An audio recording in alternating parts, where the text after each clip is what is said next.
Hello everyone, welcome back to my channel code push. तो जैसे कि आपको पता है कि हमारी जावा डीएसए की सीरीज़ चल रही है, जिसमें हम सबसे पहले जावा के बिगनर लेवल से लेकर एडवांस लेवल तक के हर एक टॉपिक को कवर करेंगे। फिर उसके बाद डीएसए के भी हर एक टॉपिक को कवर करने वाले हैं। ठीक है, तो अभी जैसे कि हमारी ऊप्स की सीरीज़ चल रही थी, हम ऊप्स के वन बाय वन सारे जो टॉपिक्स हैं उनको कवर कर रहे थे। तो आज का जो हमारा टॉपिक है वो है पॉलीमॉर्फिज्म। सबसे पहले हम थोड़ी बहुत थ्योरी देखेंगे कि पॉलीमॉर्फिज्म होता क्या है, पॉलीमॉर्फिज्म के टाइप्स क्या क्या हैं। उसके बाद हम इसको एग्जाम्पल के साथ करके देखेंगे कोड में। ठीक है, तो सबसे पहले हमारे पास क्वेश्चन आता है व्हाट इज़ पॉलीमॉर्फिज्म, कि पॉलीमॉर्फिज्म है क्या। The word polymorphism comes from Greek. ठीक है, अब ये ग्रीक का एक वर्ड है पॉलीमॉर्फिज्म, ठीक है, जो दो वर्ड से मिलकर बना है, एक है पॉली और दूसरा है मॉर्फ। अब पॉली का मतलब होता है मैनी एंड मॉर्फ का मतलब होता है फॉर्म्स, यानी कि मैनी फॉर्म्स। एक ही चीज़ की अगर हम मल्टीपल फॉर्म्स क्रिएट करते हैं तो उसको पॉलीमॉर्फिज्म बोलते हैं। In Java polymorphism means the ability of one object to behave in different ways depending on the context. ठीक है, in other words one name many forms. अब इस चीज़ का क्या मतलब है कि अगर हमारा एक ही ऑब्जेक्ट है और वो एक ही ऑब्जेक्ट डिफरेंट वेज में बिहेव कर रहा है, अलग अलग तरीक़ों से बिहेव कर रहा है एक ही ऑब्जेक्ट, तो उसको हम पॉलीमॉर्फिज्म बोल सकते हैं। या फिर हम कह सकते हैं एक ही नाम का हमारा ऑब्जेक्ट है जिसकी अलग अलग फॉर्म्स हैं। ठीक है, तो इसको हम पॉलीमॉर्फिज्म बोलेंगे। अगर मैं बिल्कुल ही सिंपल शब्दों में आपको बताऊं कि पॉलीमॉर्फिज्म क्या है, तो हम ये समझ सकते हैं कि एक ही तरीके का मेथड है, एक ही मेथड है। ठीक है, बेसिकली एक ही मेथड है, उसे अलग अलग तरीक़ों से यूज़ किया जा सकता है और वो किस चीज़ पे डिपेंड करता है कि उस मेथड को कौन सा ऑब्जेक्ट यूज़ कर रहा है। ठीक है, इतनी सी बात समझ आ गई कि एक ही मेथड को हम अलग अलग तरीक़ों से यूज़ कर सकते हैं, बट ये चीज़ किस पे डिपेंड करेगी कि हमारा जो मेथड है वो कौन से तरीके से काम कर रहा है। ये चीज़ उसके ऑब्जेक्ट पर डिपेंड करेगी कि कौन सा ऑब्जेक्ट उस मेथड को कॉल कर रहा है। नहीं समझ में आया? कोई बात नहीं, अभी समझाती हूँ। फॉर एग्ज़ाम्पल मान लो कि मेरे पास एक क्लास है। ठीक है, मेरे पास एक क्लास है एडिशन की। ठीक है, एक एडिशन की क्लास है जो क्या करती है, कुछ ना कुछ ऐड करती है। अब मेरे पास इसमें एक फंक्शन है। ठीक है, अब मैं ले लेती हूँ एक फंक्शन है, ठीक है, जो मुझे क्या रिटर्न करेगा, दो नंबर्स को ऐड करके उसकी वैल्यू रिटर्न करेगा। ठीक है, तो मैंने यहाँ पर ले लिया इंट ऐड। ठीक है, और इसमें मैंने ले लिया इंट ए और इंट बी। ठीक है, और ये मुझे रिटर्न क्या करके देगा, ये मुझे रिटर्न करके देगा ए प्लस बी। ठीक है, अब मान लो कि मुझे दो नंबर्स को ऐड नहीं कराना, मुझे तीन नंबर्स को ऐड कराना है, तो मैं यहाँ पर क्या करूँगी, एक और ऐड का फंक्शन बनाऊँगी, पब्लिक इंट। फिर से मैंने एक ऐड का फंक्शन बनाया, बट इस बार मैं क्या कर रही हूँ, तीन नंबर्स ले रही हूँ। ठीक है, int A, int b and int c. ठीक है, और इस बार ये मुझे ऐड वाला जो मेरा फंक्शन है वो इस बार मुझे क्या रिटर्न करके देगा, रिटर्न ए प्लस बी प्लस सी। ठीक है, यानी कि तीन का मुझे सम रिटर्न करके देगा। अब मैं चाहती हूँ कि तीन की बजाय मेरे पास चार नंबर्स हों, चार नंबर्स का सम निकाला जाए। अब मैं फिर से ऐड का फंक्शन बनाऊँगी, पब्लिक ऐड। ठीक है, सॉरी, पब्लिक इंट ऐड, और ये मेरे पास क्या लेगा, चार नंबर्स लेगा, int A, int B, int C and int D. ठीक है, तो ये चीज़ हमने करी। और अब ये मुझे क्या रिटर्न करेगा, ये मुझे रिटर्न करेगा a plus b plus c plus d return करेगा। ठीक है, तो अब देखो यहाँ पर हो क्या रहा है, एक ही फंक्शन है ऐड का, यहाँ पर भी ऐड, यहाँ पर भी ऐड और यहाँ पर भी ऐड, लेकिन इन तीनों का जो बिहेवियर है वो अलग है। तीनों का क्या बिहेवियर है, जो पहला वाला ऐड है वो सिर्फ दो नंबर्स को ऐड करेगा, जो दूसरा वाला ऐड है वो तीन नंबर्स को ऐड करता है, और जो तीसरा वाला ऐड है वो क्या करता है, चार नंबर्स को ऐड करता है। तो इसी को हम क्या कह सकते हैं, पॉलीमॉर्फिज्म बोल सकते हैं। ठीक है, अब पॉलीमॉर्फिज्म के दो तरीके हैं, अब आगे का भी समझाऊंगी, इसके बाद भी मैं पहले मैं आपको बता देती हूँ पॉलीमॉर्फिज्म के टू टाइप्स होते हैं। ठीक है, एक होता है हमारा ओवरलोडिंग। ठीक है, ओवरलोडिंग, और दूसरा हमारे पास होता है ओवर राइडिंग। ओवर राइडिंग, ठीक है। अब ओवरलोडिंग और ओवर राइडिंग है क्या चीज़। अब ओवरलोडिंग जो हमने अभी अभी की है इसको ओवरलोडिंग बोलते हैं। ओवरलोडिंग का क्या मतलब होता है कि भाई आपके जो मेथड्स हैं, एक क्लास में एक से ज़्यादा मेथड्स हो सकते हैं और सबके नाम सेम हो सकते हैं, लेकिन उसके रूल क्या है, उनके रूल यही है कि जो उसके पैरामीटर्स हैं, पैरामीटर्स के या तो काउंट अलग होगा या उनका टाइप अलग होगा। अब मैं आपको समझाती हूँ ये मैं क्या कह रही हूँ। देखो मान लो कि मेरे पास एक फंक्शन है प्रिंट का, ठीक है, यहाँ पर मेरे पास एक फंक्शन है प्रिंट का जो मुझे क्या प्रिंट करवाता है, और यहाँ पर मैं लिख देती हूँ पब्लिक वॉइड है ना, ये है ना वॉइड प्रिंट, और ये क्या प्रिंट करा रहा है, एडिशन प्रिंट करा रहा है ना, system dot out dot println, ठीक है। यहाँ पर एक फंक्शन बना लिया है प्रिंट का, ठीक है, यहाँ पर मैंने कुछ स्टेटमेंट मेरी प्रिंट करा दी है। अब मैं क्या करती हूँ, मुझे ना अब फिर से कुछ प्रिंट करवाना है, तो मैं फिर से प्रिंट का फंक्शन बना लेती हूँ, ठीक है। अब मैंने फिर से प्रिंट का फंक्शन बनाया और मैंने यहाँ पर क्या दिया, system dot out dot println, ठीक है, और मैं यहाँ पर लिख देती हूँ दिस इज़ बेस क्लास, ठीक है, this is base class for addition, ठीक है। अब मुझे यहाँ पर क्या हो रहा है, यहाँ पर मुझे एरर मिल रहा है। तो यहाँ पर एरर क्या आ रहा है, duplicate method print in type addition, यानी कि मेरी एडिशन क्लास में डुप्लीकेट मेथड है, ठीक है। तो ये चीज़ आपको क्लियर हो गई कि आप नॉर्मली जो है सेम नेम के फंक्शन नहीं रख सकते हैं, आपको डुप्लीकेसी की एरर आ जाएगी, है ना। क्यों एरर आती है ये मैंने अपने प्रीवियस लेक्चर्स में आपको समझा रखा है कि जब आप एडिशन का ऑब्जेक्ट क्रिएट करोगे और इस प्रिंट को कॉल करोगे तो आपके कंपाइलर को ये नहीं पता चलेगा कि किसको कॉल करना है, इस वाले प्रिंट को कॉल करना है या फिर इस वाले प्रिंट को कॉल करना है ना। तो अब मैं आपको समझाती हूँ कि इस एरर को हम हटा कैसे सकते हैं। सबसे पहले जब हम दो मेथड्स का नाम सेम रखते हैं तो उसको क्या बोलते हैं, ओवरलोडिंग बोलते हैं, ठीक है। जब हम एक ही क्लास में दो मेथड्स का नेम सेम रखते हैं तो उस चीज़ को ओवरलोडिंग बोलते हैं। बट ओवरलोडिंग हम नॉर्मली नहीं कर सकते कि भाई जैसे हमने ये बना दिया, एक प्रिंट का मेथड बनाया और उसमें कुछ लिख दिया और दूसरा प्रिंट का मेथड बनाया और उसमें कुछ लिख दिया तो वो ओवरलोडिंग हो गया, नहीं। ओवरलोडिंग के भी कुछ रूल्स एंड रेगुलेशंस होते हैं। तो मैंने यहाँ पर एक लिस्ट बना दी है हमारे जो ओवरलोडिंग होती है उसके रूल्स की, ठीक है। सबसे पहले ओवरलोडिंग का पहला रूल यही है कि method name must be the same, ठीक है। All overloaded method should have the same name, जो कि हमारा है प्रिंट का नाम सेम है, प्रिंट का नाम सेम है। अब सेकंड क्या बोल रहे हैं, parameter list must be different. देखो ये की पॉइंट है ओवरलोडिंग का, जो पैरामीटर की लिस्ट है वो डिफरेंट होनी चाहिए, यानी कि जो हम हमारे मेथड को पैरामीटर्स देते हैं वो हमेशा डिफरेंट होने चाहिए। अब इसमें क्या है, डिफरेंट में आप दो चीज़ें डिफरेंट कर सकते हो, या तो क्या करो कि पैरामीटर्स का नंबर डिफरेंट कर दो, जैसे हमने यहाँ पर कर रखा है ना, ऐड में हमने यहाँ पर 2 पैरामीटर्स रखे हैं, यहाँ पर 3। देखो है सारे इंट टाइप के, इसमें भी इंट टाइप का है, इसमें भी इंट टाइप के हैं, बट हमने नंबर ऑफ पैरामीटर्स चेंज कर दिए, यहाँ पर 2 है और यहाँ पर 3 है। लेकिन अगर आपके parameters number of parameter same है तो आपको क्या करना होगा, उसके टाइप को डिफरेंट करना होगा। अगर यहाँ पर इंट है तो यहाँ पर क्या करना होगा, स्ट्रिंग करना होगा, ठीक है। तो methods must different in number of parameters, type of parameters और ऑर्डर ऑफ पैरामीटर्स, ठीक है। ऑर्डर ऑफ पैरामीटर्स भी कर सकते हो, जैसे यहाँ पर अगर इंट ए और इंट बी है, ठीक है, सॉरी अगर यहाँ पर इंट ए और स्ट्रिंग बी होता तो आप यहाँ पर क्या कर देते, स्ट्रिंग पहले कर देते और इंट बाद में कर देते, ठीक है। तो आप ये 3 चीज़ें कर सकते हैं जिससे आपका जो मेथड है वो ओवरलोड हो जाएगा और आपको कोई भी एरर नहीं आएगा डुप्लीकेसी का, ठीक है। तीसरा जो रूल है वो है changing only the return type is not enough. अब देखो अगर जैसे हम यहाँ पर बोल रहे हैं कि अगर देखो यहाँ पर ना मैं पहले कर देती हूँ, मैं इसमें पैरामीटर दे देती हूँ स्ट्रिंग नेम का, ठीक है। तो अब देखो चला गया मेरा एरर, क्योंकि इसके पास पैरामीटर है और इसके पास पैरामीटर नहीं है, ठीक है, दोनों का नाम सेम है, तो मेथड्स हमारे ओवरलोड हो चुके हैं।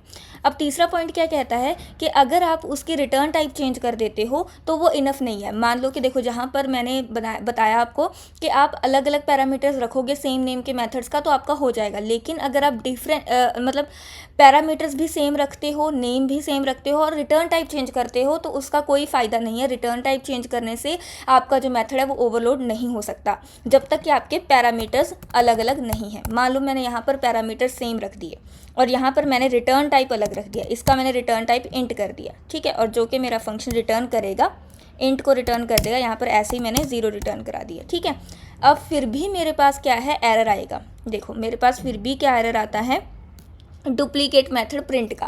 क्यों? क्योंकि रिटर्न टाइप को चेंज करने से कोई फ़र्क नहीं पड़ता है, सारा का सारा जो फ़र्क है वो पैरामीटर्स के चेंज होने से ही पड़ता है, ठीक है।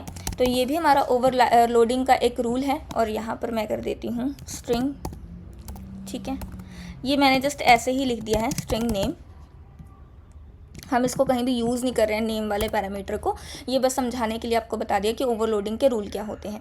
अब access modifier can be different, ठीक है। अब देखो इस मेथड का अगर मैं पब्लिक रखती हूँ, ठीक है, पब्लिक रखती हूँ, और इसको अगर मैं प्राइवेट रखती हूँ तो मुझे कोई एरर नहीं आएगा, ठीक है। आपके जो एक्सेस मॉडिफायर्स हैं वो अलग हो सकते हैं, बस ओवरलोडिंग के लिए क्या होना चाहिए, मेथड का सिर्फ नेम सेम होना चाहिए, ठीक है। अब इससे आगे क्या है, static methods can B overloaded, ठीक है। कई बार आपको इंटरव्यू में पूछ लिया जाता है कि अगर आपके क्लास में 2 स्टैटिक मेथड्स हैं, क्या आप उनको ओवरलोड कर सकते हो, यानी कि स्टैटिक मेथड्स का नेम सेम हो सकता है या नहीं हो सकता है। तो yes, you can overload static methods as well. Okay, so decided at compile time. और सबसे बड़ी जो इंपॉर्टेंट बात है ओवरलोडिंग की, ठीक है, ये एक कंपाइल टाइम पॉलीमॉर्फिज्म होता है, क्योंकि इसमें आपके कंपाइल टाइम में ही पता चल जाता है कि कौन सा मेथड कॉल हो रहा है ना, आर्ग्यूमेंट के बेस पर। So method overloading is compile time polymorphism, the compiler decides which method to call based on the arguments, ठीक है। देखो क्योंकि अब इसका मैं आपको समझाती हूँ। मान लो जैसे ये क्लास है एडिशन की, अब मैं यहाँ पर अपना ऑब्जेक्ट बनाती हूँ, ठीक है, एडिशन का, ठीक है। क्लास में मैंने लिख दिया एडिशन, ठीक है। एडिशन को हमने लिख दिया एडिशन इक्वल्स टू, ये हम एडिशन क्लास का क्या बना रहे हैं, ऑब्जेक्ट बना रहे हैं, ठीक है, एडिशन। अब इसके बाद मैं क्या करती हूँ, एडिशन डॉट, मैं किसी मेथड को कॉल करती हूँ ऐड के। अब मेरे पास 3 ऑप्शंस आ रही हैं, ठीक है। देखो मुझे कंपाइल टाइम में ही पता चल जाएगा कि मुझे किस ऐड को कॉल करना है, 2 पैरामीटर्स वाले, 3 पैरामीटर्स वाले या 4 पैरामीटर्स वाले को। तो आर्ग्यूमेंट के बेस पर हमें कंपाइल टाइम पर ही ये डिसाइड हो जाता है कि हम कौन से मेथड को कॉल कर रहे हैं, ठीक है। और यहाँ पर मैंने अपनी वैल्यू दे दी है 1 2, ठीक है, यहाँ पर आ गई है 3, ठीक है। ये हमारे पास 0 3 था, ठीक है। तो अब ये वाला जो एडिशन ऐड है, ये आर्ग्यूमेंट के बेस पर किसको कॉल करेगा, इस वाले मेथड को कॉल करेगा, क्योंकि 3 आर्ग्यूमेंट्स इसके पास है, ठीक है। अगर हम इसको रन करें तो हमारे पास सबसे पहले हम यहाँ पर एडिशन को प्रिंट करा लेते हैं, ठीक है, system dot out dot println, ठीक है। और इस चीज़ को मैं करा लेती हूँ प्रिंट, इस चीज़ को हम उठाकर, ठीक है, तो इसको प्रिंट करा कर देखते हैं हमारे पास क्या आता है, 6 आ जाता है हमारे पास, ठीक है, 1 + 2 + 3। तो आई होप आपको ये चीज़ समझ आ गई होगी कि ओवरलोडिंग क्या होता है, ठीक है। अभी हम देखेंगे कि पॉलीमॉर्फिज्म का सेकंड टाइप क्या है। तो सेकंड टाइप हमारा पॉलीमॉर्फिज्म क्या है, ओवरराइडिंग, ठीक है। तो जैसे कि हमने ओवरलोडिंग के रूल्स पढ़े थे, वैसे ही ओवरराइडिंग के भी कुछ रूल्स हैं, हम स्टेप बाय स्टेप इनको करके देखते हैं। सबसे पहले है method name and parameters must be exactly same. देखो हमारे पास ओवरलोडिंग में क्या था, मेथड के नेम सेम थे बट पैरामीटर क्या थे, अलग अलग थे। बट ओवरराइडिंग में क्या है, मेथड नेम और पैरामीटर दोनों ही सेम होने चाहिए। और दूसरा रूल क्या है, मस्ट बी इन सब क्लास, यानी कि इनहेरिटेंस रिक्वायर्ड। अब इसका क्या मतलब है कि ओवरराइडिंग जो होती है, ओवरराइडिंग तभी पॉसिबल होती है जब 2 क्लासेस एक दूसरे को इनहेरिट कर रही होती है। देखो ओवरलोडिंग तो क्या था, ओवरलोडिंग का मतलब था कि हम एक ही क्लास में 2 सेम नेम के मेथड बना रहे थे।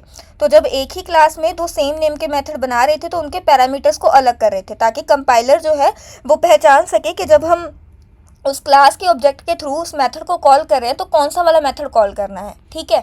अब जो ओवरराइडिंग है, ओवरराइडिंग में क्या होगा, ये बोल रहे हैं कि पैरामीटर्स भी सेम होने चाहिए, मेथड नेम भी सेम होना चाहिए। और ये जो हम ओवरराइडिंग करा रहे हैं वो एक ही क्लास में नहीं है, बल्कि 2 क्लासेस में, जो जिसमें एक क्लास दूसरी को इनहेरिट कर रही होगी, ठीक है। यानी कि पेरेंट क्लास और सब क्लास में हम सेम नेम का मेथड बनाएंगे जिसके पैरामीटर्स भी सेम होंगे, ठीक है। तो उस चीज़ को हम क्या बोलते हैं, ओवरराइडिंग बोलते हैं। तो ये हमने एक क्लास बनाई है एनिमल, ठीक है। इसमें हमने कुछ मेथड्स रखे हैं, ठीक है। सबसे पहले मैंने एक मेथड रखा है पब्लिक का, ठीक है, जिसका एक्सेस मॉडिफायर पब्लिक है, रिटर्न टाइप स्ट्रिंग है, ठीक है, और जिसका नाम है मेक साउंड। और ये मुझे क्या रिटर्न करता है, देखो ये मुझे एक स्ट्रिंग रिटर्न करेगा, सम जेनेरिक साउंड, ठीक है। फिर उसके बाद मैंने एक ईट मेथड बनाया है जिसका जो एक्सेस मॉडिफायर प्रोटेक्टेड है और जिसका रिटर्न टाइप वॉइड है, यानी कि ये कुछ भी रिटर्न नहीं करता है, ठीक है। ये सिंपली एक स्टेटमेंट प्रिंट करवा रहा है, एनिमल इज़ ईटिंग, ठीक है। अब एक मैंने फंक्शन बना लिया है ब्रीथ का, और ये फंक्शन है फाइनल का, ठीक है। इसमें मैंने बनाया है एनिमल इज़ ब्रीथिंग, ठीक है। फिर मैंने एक स्टैटिक फंक्शन बनाया है स्लीप का, जिसमें लिखा है एनिमल इज़ स्लीपिंग, ठीक है। और एक मैंने प्राइवेट मेथड बनाया है जिसका एक्सेस मॉडिफायर प्राइवेट है, ठीक है। और इसमें हमने क्या किया है this is private to animal. अब ये इतने अलग अलग मेथड मैंने क्यों बनाए हैं, क्योंकि ओवर राइडिंग के ना कुछ कुछ रूल्स होते हैं, उसको हम एक्सप्लेन करेंगे, ठीक है, इन अलग अलग मेथड्स के थ्रू। जैसे कि पहला रूल क्या था, method name and parameters must be exactly the same. दूसरा क्या था, मस्ट बी इन सब क्लास, यानी कि इनहेरिटेंस इज रिक्वायर्ड।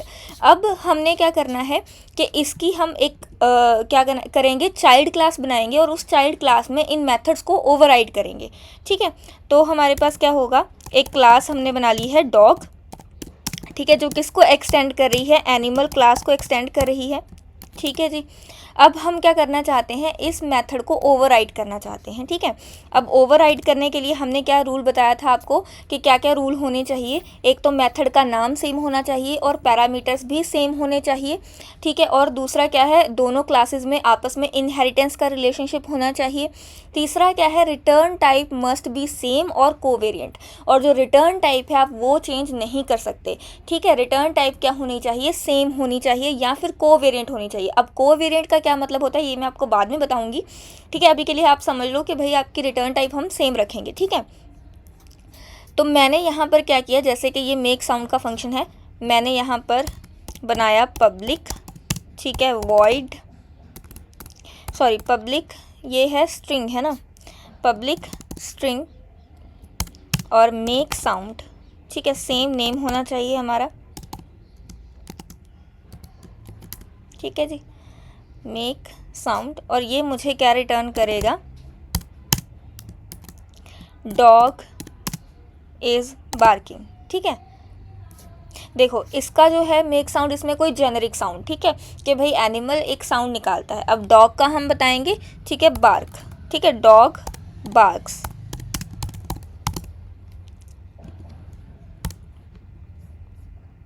अब इसमें एक पॉइंट देखते हैं हम, हमारे पास रूल्स में एक और पॉइंट है, ठीक है। रिटर्न टाइप का हमने देख लिया कि रिटर्न टाइप या तो सेम होगी या फिर कोवेरिएंट होगी। देखो कोवेरिएंट का क्या मतलब होता है कि कोवेरिएंट हमारा मतलब होता है कि रिटर्न का जो टाइप है, ठीक है, वो क्या होना चाहिए, जो हमारा पेरेंट क्लास का जो मेथड है उसका जो टाइप है उसका सब टाइप ही होना चाहिए। कोवेरिएंट का मतलब होता है सब टाइप, ठीक है। अब इसको मैं आपको एग्जाम्पल के साथ प्रॉपरली बताऊंगी। ये 3 रूल आपको समझ में आ गए।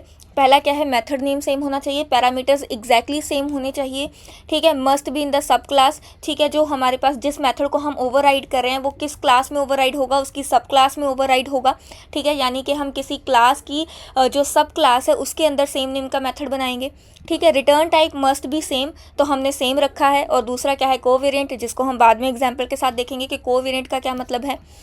उसके बाद क्या है, जो 4th पॉइंट है, access level can not be more restrictive.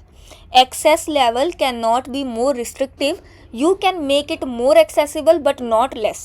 अब इसका क्या मतलब है, more accessible और not less का क्या मतलब है कि जैसे मेरे पास क्या है, कोई मेथड है, ठीक है, इस क्लास में अगर वो प्रोटेक्टेड है, ठीक है, अगर मेरे पास प्रोटेक्टेड का मेथड है तो अगर मैं इसको ओवरराइड करूंगी, तो जब मैं इसको ओवरराइड कर रही हूँ तो मैं इसका एक्सेस मॉडिफायर बदलकर प्रोटेक्टेड से प्राइवेट नहीं कर सकती, यानी कि लेस नहीं कर सकती, मोर एक्सेसिबल ही मुझे बनाना पड़ेगा।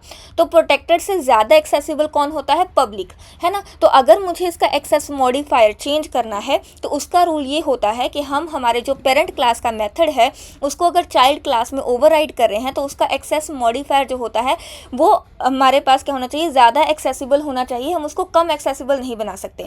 अब जैसे कि ये पब्लिक है, अगर मैं इसको प्रोटेक्टेड बना दूं, क्योंकि प्रोटेक्टेड अब क्या होता है, कम एक्सेसिबल होता है ना। अगर मैं इसको प्रोटेक्टेड बना दूं तो मेरे पास क्या आ जाएगा, एरर आ जाएगा। और ये एरर अगर हम देखें तो हमारे पास क्या आएगा, can not reduce the visibility of the inherited method from animal, यानी कि हम क्या कर सकते हैं, इसकी जो एक्सेसिबिलिटी है उसको कम नहीं कर सकते हैं इसको ओवरराइड करते टाइम, ठीक है, सब क्लास में।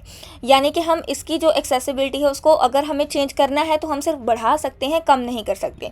तो यहाँ पर हम पब्लिक ही कर देते हैं, ठीक है। अब इस रूल को समझने के लिए हम ये वाला पॉइंट करते हैं, प्रोटेक्टेड वॉइड ईट का। अगर मैं यहाँ पर करती हूँ तो मैं इसकी एक्सेसिबिलिटी को इंक्रीज़ कर सकती हूँ। अगर मैं प्रोटेक्टेड की जगह यहाँ पर पब्लिक बना दूँ तो मुझे कोई एरर नहीं आएगा, ठीक है। पब्लिक वॉइड और मेरा फंक्शन का नाम है ईट, ठीक है, पैरामीटर सेम होने चाहिए।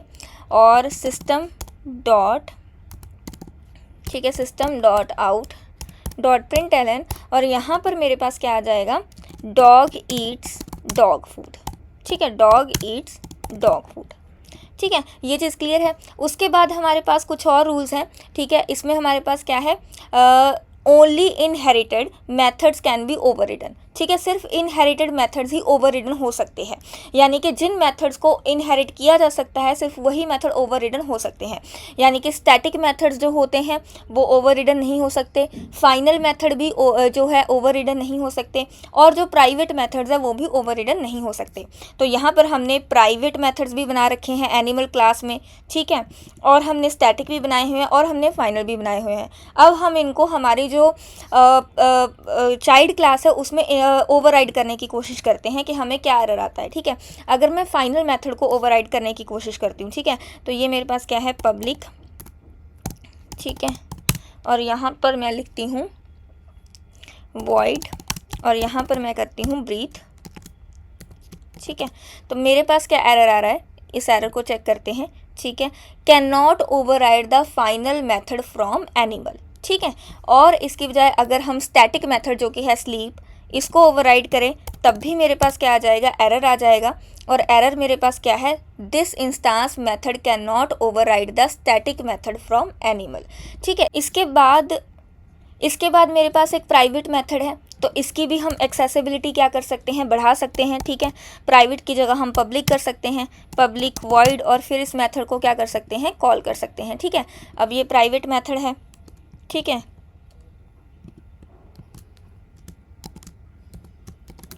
और इसमें हम क्या कर सकते हैं, system dot out dot println, हम क्या कर सकते हैं, यहाँ पर हम प्रिंट करा देते हैं कॉल्ड इन डॉग क्लास, ठीक है, कि ये डॉग क्लास में कॉल किया गया है, ठीक है।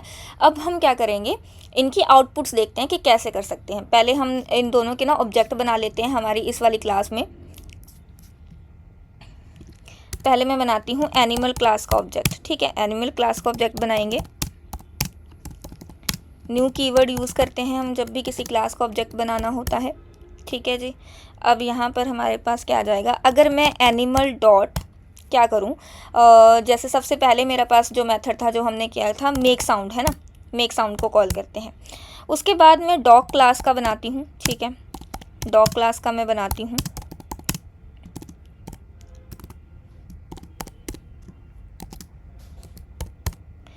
और डॉग को हम क्या करेंगे, डॉग डॉट, फिर से हम मेक साउंड को कॉल करेंगे, ठीक है। तो इस कोड को एक बार रन करके देखते हैं। एनिमल क्लास को यूज़ करके भी हमने मेक साउंड को कॉल किया है, अब डॉग क्लास के ऑब्जेक्ट को यूज़ करके भी हमने मेक साउंड को कॉल किया है, ठीक है। तो अब इसको एक बार रन किया तो हमने देखा सम जेनेरिक साउंड जब एनिमल को कॉल किया, और जब डॉग को यूज़ करके कॉल किया तब मेरे पास डॉग बार्क्स आ चुका है, ठीक है। तो यानी कि हमने सक्सेसफुली क्या किया है, एक मेथड को ओवरराइड किया है। तो इसी को हम क्या बोल सकते हैं, मैनी फॉर्म्स बोल सकते हैं। यानी कि हमारा सेम नेम का एक मेथड था मेक साउंड, ठीक है, लेकिन हमारे पास ऑब्जेक्ट के बिहेवियर, ऑब्जेक्ट के अकॉर्डिंग इसका जो बिहेवियर है वो चेंज हो गया।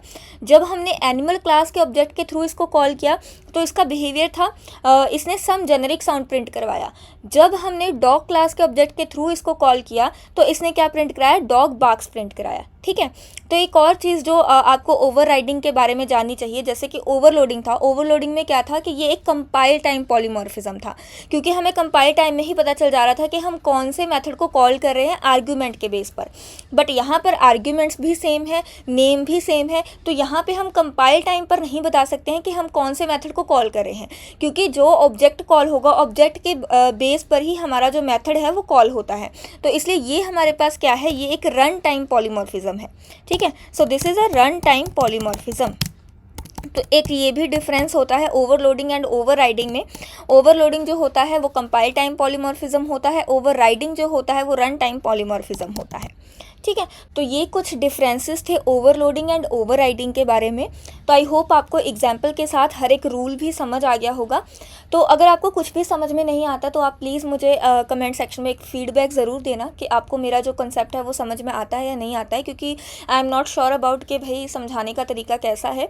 तो आप मेरे को कमेंट सेक्शन में बता सकते हैं अगर कोई भी सुधार की ज़रूरत है। तो अभी जो लास्ट टॉपिक है हमारा वो चीज़ था जो मैंने आपको बताया था कि कोवेरिएंट रिटर्न टाइप का है ना। ओवरराइडिंग का एक रूल हमने पढ़ा था कि रिटर्न टाइप या तो सेम होनी चाहिए या फिर कोवेरिएंट होनी चाहिए। तो अब कोवेरिएंट का क्या मतलब है, इसको मैं ना एक एग्जांपल के साथ बताती हूँ। तो इसका कोड नहीं करेंगे, बस थ्योरी में ही मैं आपको समझा दूंगी कि कोवेरिएंट रिटर्न टाइप होता क्या है, ठीक है।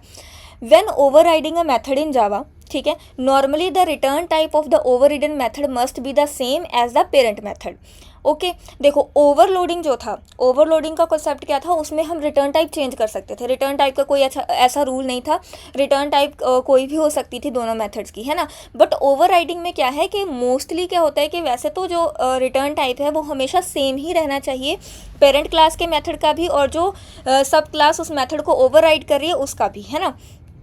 But from Java 5 onwards Java allow सब क्लास रिटर्न टाइप्स। ठीक है, अब सब क्लास रिटर्न टाइप क्या होता है इसको मैं समझाती हूँ। मान लो कि एक क्लास है एनिमल, ठीक है।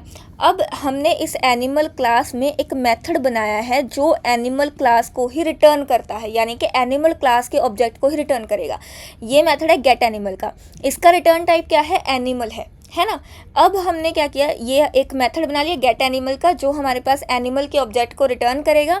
System dot out dot println में हमने प्रिंट करवा दिया रिटर्निंग एन एनिमल, और फिर हम क्या रिटर्न कर रहे हैं, एनिमल क्लास का ऑब्जेक्ट। और ऑब्जेक्ट कैसे बनाते हैं हम, न्यू कीवर्ड को यूज़ करके, तो हमने रिटर्न कर दिया न्यू एनिमल, है ना।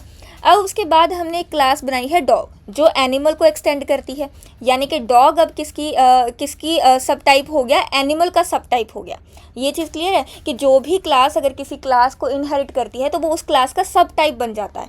तो अब डॉग जो है वो एनिमल का सब टाइप हो गया, है ना। अब अगर हम इस एनिमल क्लास के गेट एनिमल को हमारी डॉग क्लास में ओवरराइड करें, तो जब हम गेट एनिमल को ओवरराइड कर रहे हैं तो हम यहाँ पर रिटर्न टाइप में क्या लिख रहे हैं, डॉग लिख रहे हैं। तो यही एक कोवेरिएंट रिटर्न टाइप होता है। अब कोवेरिएंट रिटर्न टाइप का क्या मतलब कि यहाँ पर देखो रिटर्न टाइप क्या था, एनिमल, और रूल के अकॉर्डिंग क्या था, या तो हम जब हम ओवरराइड कर रहे हैं या तो हम सेम रिटर्न टाइप देंगे या हम कोवेरिएंट रिटर्न टाइप देंगे। कोवेरिएंट यानी कि जो हमने पहले रिटर्न का टाइप दिया हुआ था उसका सब टाइप। अब एनिमल का सब टाइप क्या है, डॉग, क्योंकि डॉग क्या कर रहा है, एनिमल को इनहेरिट कर रहे हैं। तो यानी कि जब हम गेट एनिमल को ओवरराइड करेंगे तो हम यहाँ पर रिटर्न टाइप में एनिमल की बजाय डॉग भी लिख सकते हैं, क्योंकि डॉग एनिमल का क्या है, रिटर्न टाइप है। ठीक है, तो ये जो कंसेप्ट होता है इसको हम बोलते हैं कोवेरिएंट रिटर्न टाइप। तो आई होप आपको समझ आ गया होगा कि ओवरराइडिंग में जब आप दो मेथड्स को ओवरराइड कर रहे हो तो उसके जो मेथड्स होते हैं या तो वो सेम होने चाहिए, जहाँ क्या होना चाहिए, उनका रिटर्न टाइप कोवेरिएंट होना चाहिए। ठीक है, तो ये इतना सा हमारा कॉन्सेप्ट था कोवेरिएंट का। तो आई होप ये आपको समझ आ गया होगा पॉलीमॉर्फिज्म होता क्या है, उसके टाइप्स क्या होते हैं। तो अगर आपको कुछ भी समझ में नहीं आता है तो आप कमेंट सेक्शन में पूछ सकते हैं। So that's it for the day.